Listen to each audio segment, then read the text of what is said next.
요즘 보면 그 뭐 의료 부분이나 그다음에 서비스, 뭐 공업, 뭐 다양한 분야에서 인공지능이 굉장히 이제 많이 활용이 되고 있습니다. 그리고 그동안은 우리가 좀 창의적인 영역이라고 여겼던 뭐 그림이나 작곡, 노래를 만들거나 또 글을 쓰는 거, 그리고 광고까지 최근에는 그 인공지능이 막 맹활약을 하고 있는 것을 볼 수 있는데요. 도입에 앞서서 우리도 문제를 하나 풀어보고 네, 다음 중 인공지능이 그린 그림은 이라는 문제입니다. 편의상 여러분께서 보시기에 왼쪽에 있는 이 그림을 1번이라고 하고요, 오른쪽에 있는 그림을 2번이라고 하겠습니다. 잠시 그림을 보시면서 어떤 것이 인공지능이 그린 그림 같은지 잘 봐주시기 바랍니다. 네, 잘 보셨죠? 네, 나는 딱 보니까 1번이네. 네, 1번이 인공지능의 작품인 것 같다.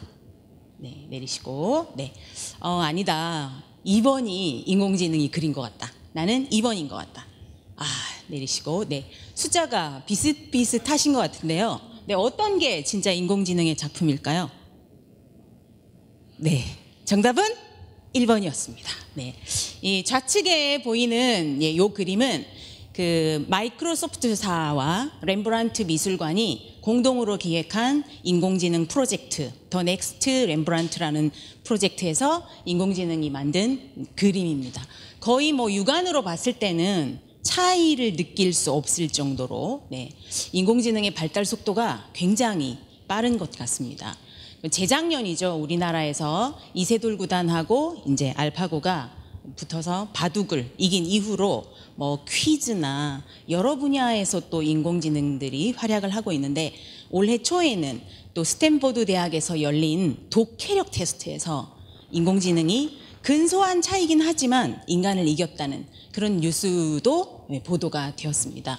그래서 많은 이제 석학들이 이야기를 하죠. 오늘의 주제이기도 한 인간만의 고유한 역량을 개발해야 된다, 회복해야 한다. 교육의 방향이 달라져야 된다. 지식의 양이 중요한 것이 아니라 그것을 어떻게 잘 활용하느냐가 중요하다. 단순한 암기보다는 문제를 해결하고 전체의 그림을 그릴 수 있는 그런 느낌, 역량들이 필요하다. 이런 얘기를 많이 하고 있는데요. 그렇다면 우리가 오늘 이야기하려고 하는 인간 고유의 역량이라는 것은 과연 무엇일까요? 어떤 건지 알아야 우리가 그걸 회복을 하고 더 개발을 시키고 잘 활용을 할 수 있겠죠. 네. 여러분은 인간 고유의 역량이 무엇이라고 생각하십니까? 네, 감성, 네, 뭐 창의성, 뭐 여러 가지가 있을 수 있겠죠. 인공지능이나 이런 로봇 기술들이 막 발달을 하면 사람들은 그거에 대한 어떤 경외감이나 기대심 이런 것도 있지만 다른 한편으로는 두려움도 있습니다. 그렇죠? 그래서 어떤 분이 이런 얘기를 하시더라고요. 인공지능이 막 발달을 해가지고 인간들 막 공격하고 인간 세상을 막 파괴하면 어떡하냐, 영화처럼. 그런 일들이 일어나면 어떡하죠? 이런 질문을 했을 때에 어떤 뇌과학자께서 이렇게 얘기를 하시더라고요. 그렇게 되려면 몇 가지 전제 조건이 있어야 된다. 첫 번째는 인공지능이 자기를 자기로 의식할 수 있어야 된다. 그리고 인간 세상을 지배하고 싶다는 욕망을 가져야 한다. 그리고 적대감을 가져야 공격을 할 수 있지 않겠냐. 그래서 현재까지는 불가능하다. 인공지능이 스스로를 인식하는 것 자체가 불가능하기 때문에 그런 일은 좀 어렵지 않겠냐. 이렇게 이제 이야기하는 거를 본 적이 있는데, 저는 오늘 거기서 인간 고유의 역량 이야기를 시작을 하려고 합니다. 우리가 나를 나로 인식하는 거, 스스로를 인식하는 거, 그것은 뭐 인공지능이 아니라 오직 인간만이 할 수 있는 그런 역량이 아닌가라고 생각을 하고요.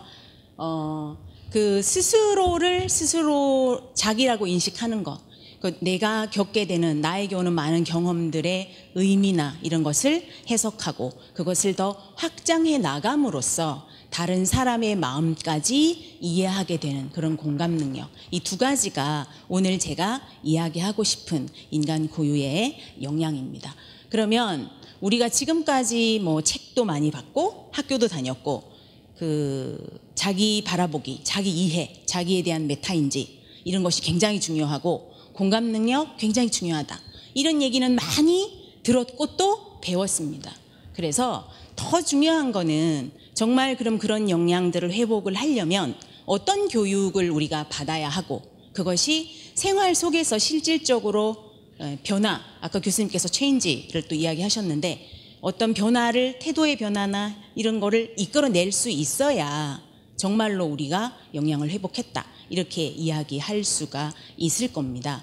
뭐 어떤 인지적인 부분이나 또는 정서적인 한 부분이 중요한 것 같지는 않습니다. 그래서 뇌교육에서는 신체, 인지, 정서 이 세 가지의 균형 있는 통합적인 발달을 통해서 자기를 바라보게 하고 그 자기 이해를 넘어선 공감 능력을 통해서 인식을 확장하는 그런 것을 가능하게 해주고자 합니다.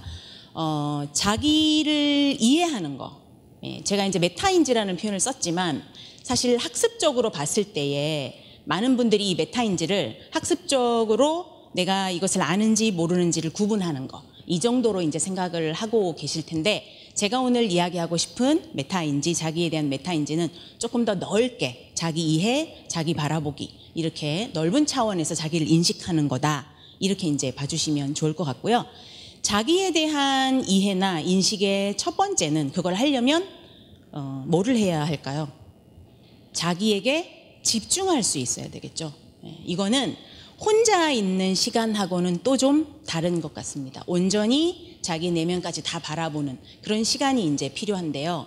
뭐 어제 하루도 좋고 오늘 지금까지 시간도 좋고 아니면 지난 일주일 또는 한 달을 우리가 돌아봤을 때에 스스로의 내면을 바라보면서 온전히 자기 자신에게 집중할 수 있었던 시간이 어느 정도 있었나를 생각해 보면 거의 아마 없었을 것 같아요.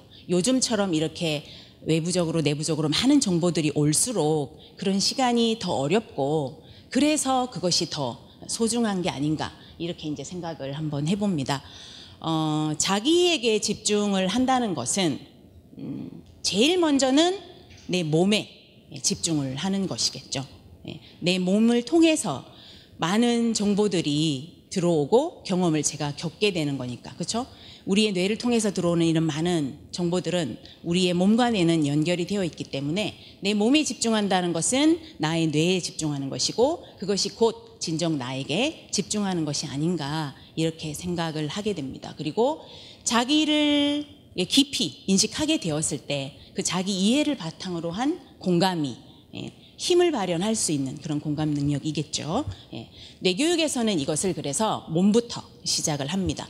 아까 시작할 때 우리가 이제 브레인 체조를 같이 했지만 에너지의 흐름에 이제 집중을 하면서 호흡을 조절하고 동작과 의식을 집중하는 이런 뇌 체조, 브레인 체조를 하고 그 이후에 뭐 HSP 짐, 에너지 느끼기, 호흡, 비전 명상 이런 활동들을 통해서 스스로에게 집중하고 자기를 바라보고 자기를 찾아가게 하는 그런 힘을 더 키워주는 것이 이 뇌교육의 핵심이다. 이렇게 이제 보시면 될 것 같습니다.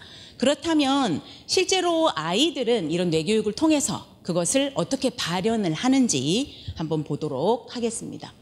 네, 요것은 이제 표현지고요. 뇌교육 수업을 하고 난 표현지인데 초등학교 1학년 여학생 아이의 표현지입니다.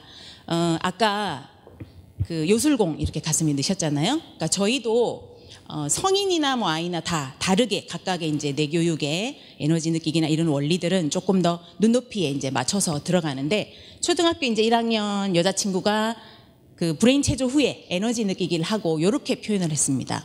손이 간지럽고 부드러웠다. 그리고 마음이 따뜻했다. 에너지 손장갑을 끼니 손이 무지 무거웠다. 1학년 아마 주변에 있는 분들은 아직까지 굉장히 어려요, 아이들이. 그렇지만 그 물리적으로 내 손이 간질간질하고 이런 거, 그다음에 손이 묵직해지는 이런 느낌을 넘어 내 마음이 따뜻해지는구나 이런 것까지 이제 인지를 하게 되는 거죠.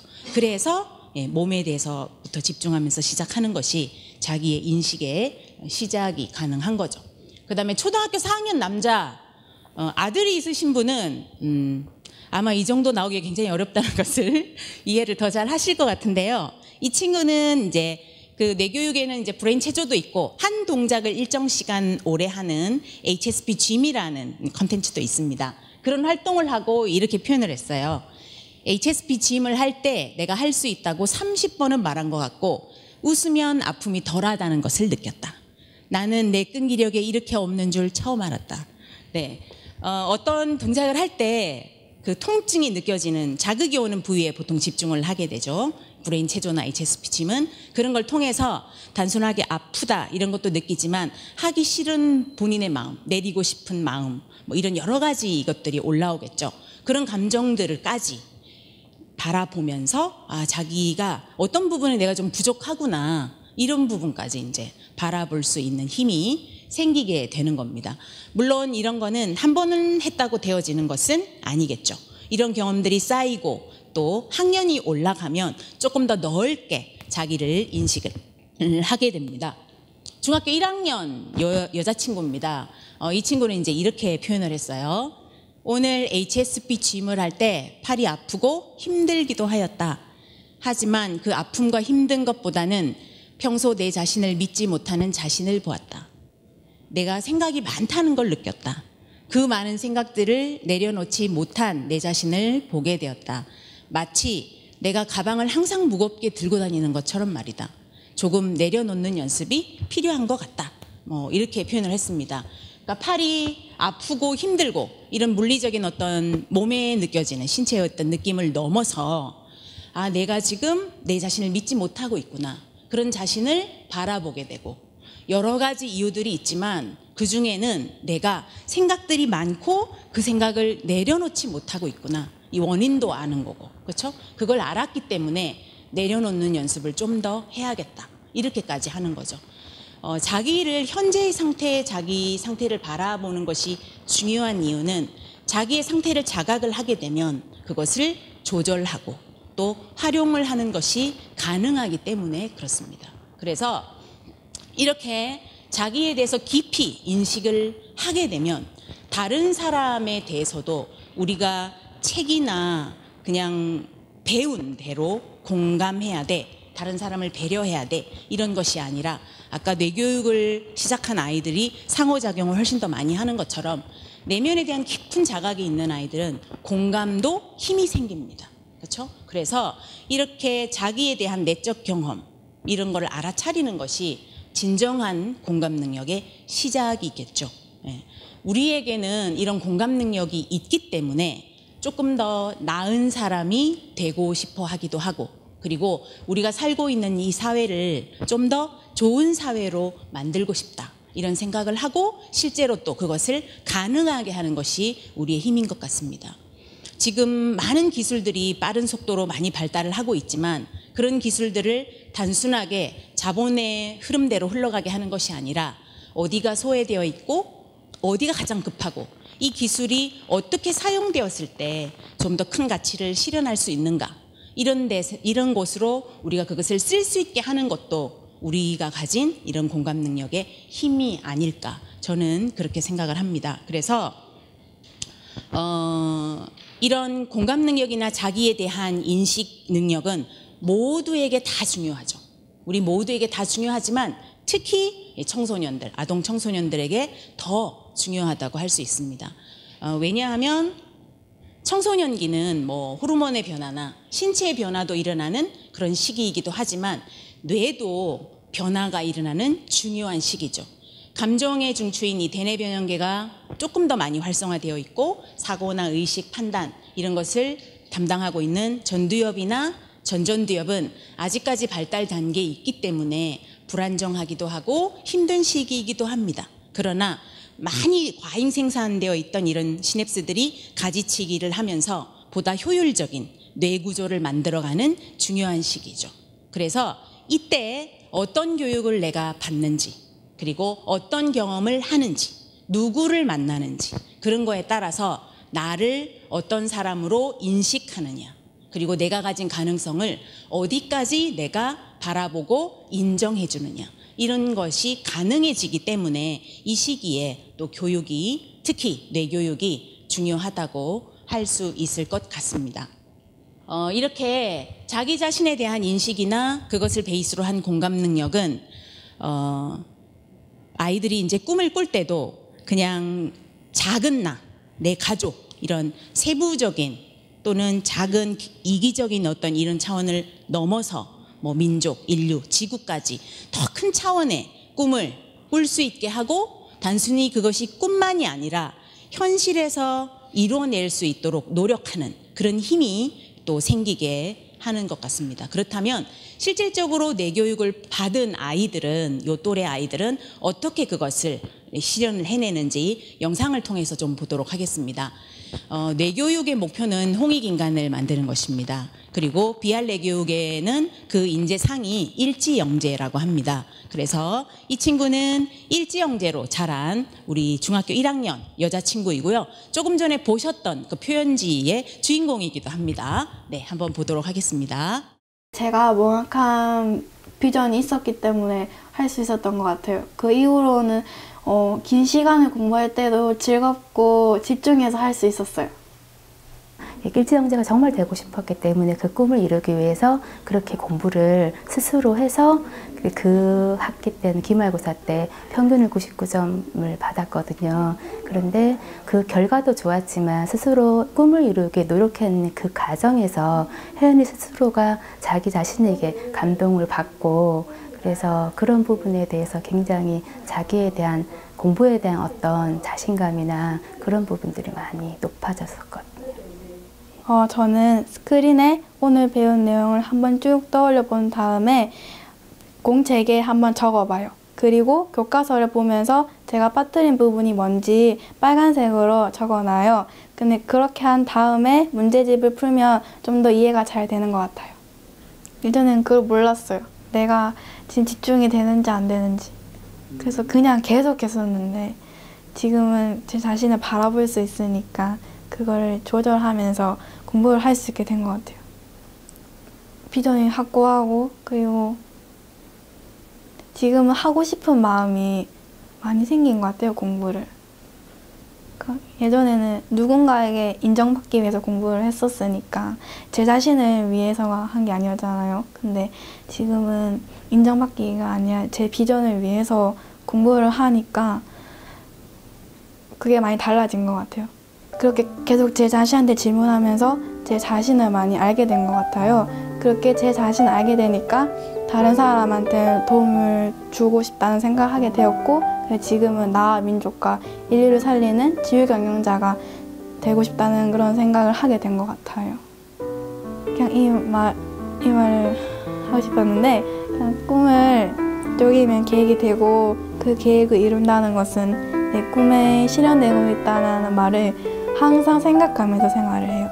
왜냐하면 저는 그냥 되게 엄청 작은 일도 제 꿈을 위해서 한다고 생각을 하면 진짜 어떤 일든 열심히 하고 정말 열정을 다해서 하게 되더라고요. 그래서 항상 그 말을 생각하면서 하면 제가 제 비전을 이루기 위해서 더 열심히 노력하게 되는 것 같아요.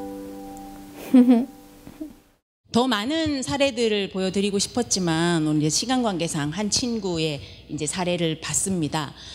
우리가 이렇게 내가 뭘 좋아하고 어떤 것을 잘하는지, 그리고 나는 누구인지, 나는 어떤 사람인지, 이런 자기 자신에 대한 인식이 분명한 아이는 현실에서도 사실 학생으로서 해야 되는 가장 중요한 과제 중에 하나가 학업적인 거죠. 어머니들께서도 다른 것들도 중요하다라고 하시지만 그것을 현실에서 그냥 지나칠 수 없는 이유이기도 합니다. 근데 그것을 본인이 계획을 세우고 열심히 해야 되는 이유가 분명하기 때문에 누가 강요하지 않아도 스스로 계획을 세워서 실천하고 결과를 만들어낼 수 있는 그런 힘이 생기는 것 같습니다. 그래서 자기 자신에 대한 인식이 이제 분명한 아이는 자아 효능감도 높고, 그리고 스스로 끊임없는 동기부여를 통해서 본인의 비전을 설정하고 그것을 잘 이루어내겠다고 하는 그런 힘도 강한 것 같습니다.